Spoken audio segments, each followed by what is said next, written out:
ஆடணும். அவ்வளோ புது பாலை குயிக்காக இருந்துச்சு. இங்கே ஒரு டாட் பால். Second one. இந்த பால் நல்லா குயிக்காக இருந்துச்சு. இங்கே லெக் சைடில் போயிருக்கு. இங்கே ஃபீல்டர் யாருமே இல்லை. இங்கே chance for 2 double. Next one. ஒரு ஃபைனல் போயிருக்கு. இங்கே ஃபீல்டர் யாருமே இல்லை. Chance for 2 double. நான் 3க்கு 3 ஆடணும். ஒரு பெரிய ஷாட்டுக்கு முயற்சி. பால் இங்கே ஹைட்டு போயிருக்கு. ஒரு விக்கெட் சான்ஸ் இருக்கு.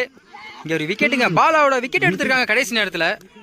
நெக்ஸ்ட் பேட்ஸ்மேனா திருச்சி உதயா வந்துட்டு இருக்காங்க. ரொம்ப இருட்டாயிடுச்சு. நான் 2க்கு 3 ஆடணும். ஒரு லெக் சைடில் போயிருக்கு. இங்கே ஒரு சிங்கிள். இன்னும் 1க்கு 2 ஆடணும். மணப்பாறை கவி இருக்காங்க. ரொம்ப இருட்டாயிடுச்சு. பால் கண்ணுக்கு தெரியறது கொஞ்சம் கஷ்டம்தான். லாஸ்ட் 1 இருக்குது. இன்னும் 2 ஆடி ஆகணும். கவி இருக்காங்க. ஒரு ஃபைனலில் போயிருக்கு. இங்கே விக்கெட் சான்ஸ் இல்லை. இங்கே ஃபில்டர் ஓடிட்டு இருக்காங்க. Win by